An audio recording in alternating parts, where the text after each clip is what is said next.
زوار موقع المنبر الرياضي الأوفياء متتبعي كرة القدم داخل القاعة. أهلا بكم هنا بقاعة الرياضات نعيم السرسار بمدينة أكادير التي احتضنت قبل قليل لقاء الدور الأول من إقصائية كأس سوس لكرة القدم داخل القاعة بين فريقي جاكس وأمل أنزا العليا وفريق اتحاد تكوين. المباراة التي انتهت لصالح فريق أمل أنزا العليا ب3 أهداف مقابل 2. للحديث عن هذا اللقاء ينضم إلينا السيد عبد الله حيدر مدرب فريق أمل أنزا العليا. سي عبد الله، اكيد كيف تابعنا اللقاء فريق امل انزا العليا خرج من هزيمه في الشوط الاول بهدفين دون رد، فاذا به كيتمكن من العوده في المباراه ويحقق نتيجه الانتصار ب3 اهداف مقابل هدفين.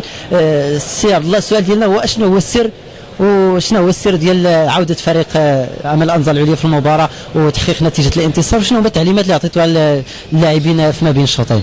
السلام عليكم ورحمه الله. دونك شكرا مره اخرى للمنبر الرياضي، المنبر الوحيد اللي تلقاو فيه الهموم ديالنا والنتائج ديالنا ديال الفوتسال بالجهه ولما لا بالمغرب باكمله.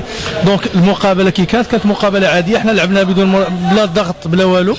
دونك كنا خاسرين البريمير ميطا بجوج صفر كما كيقولوا. الشوط الاول الشوط ديال اللاعبين، الشوط الثاني ديال المدربين. الشوط الثاني هضرنا مزيان مع اللاعبين شنو الحل.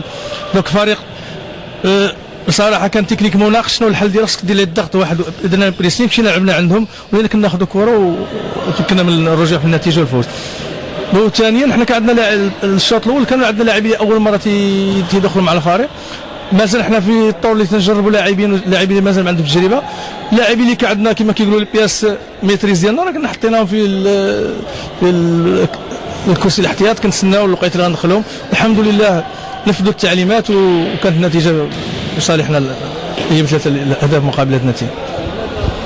سي عبد الله، فريق امل انزا العليا اذا يحقق التأهل للدور الثاني من اقصائيات كاس سوس لكرة القدم داخل القاعة، لكن ماذا عن احوال الفريق فيما يخص بطولة عصبة سوس؟ كيف ترون النتائج وكذلك تقيمون مستوى الفريق لحدود هذه الدورات؟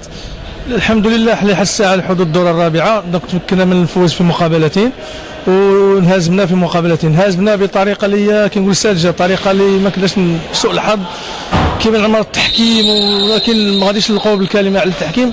دونك خسرنا بطريقه اللي هي ساذجه. الحمد لله فريق مزيان، كاينين اللعابه اللي في المستوى، خاص شويه ديال العمل شويه ديال الخدمه، ولكن كما كيعرف الجميع حنا ما كاينش عندنا فين تنترينيو، ما عندناش فين تندربوا. دونك كنتسناو من الناس اللي غايونوا على هذه اللعبه هذه اللي بغا يزيدوا بها لقدام يعطونا حصص ديالنا باش فين نترينيو باش نزيدوا بها الوليدات لقدام ونحققوا نتائج مزيانه ان شاء الله. اما بقينا هكا كل عام كنبقى كما كيقول داك السيركل فيسيون نبقاو ندورو في نفس الحلقه مفرغه وما غادي نمشيو بعيد، غادي نبقاو ديماريو مزيان من بعد ما غاتكملش لان ما يمكنش. دونك خصك وسائل وخصك الموارد ان شاء الله باش تكون فريق المستوى. دونك الفريق بخير الحمد لله، بخير وعلى خير.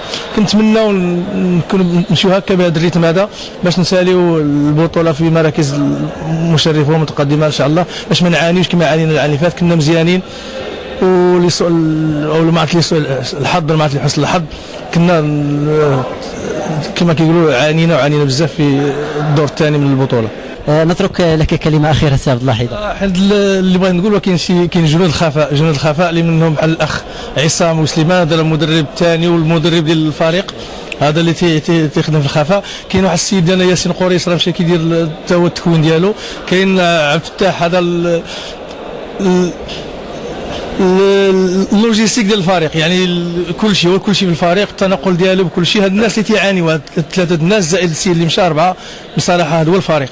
4 الناس هو فريق انزا العليا لكرة القدم داخل القاعه، من غيرهم ما كاين حتى واحد. شكرا. إذا شكرا لكم، كذلك كنتمنى التوفيق لكم في باقي اللقاءات وكذلك باقي المنافسات. الشكر أيضا موصول لكم زوار ومتابعي موقع المنبر الرياضي أينما كنتم، وإلى اللقاء في فرصة قادمة.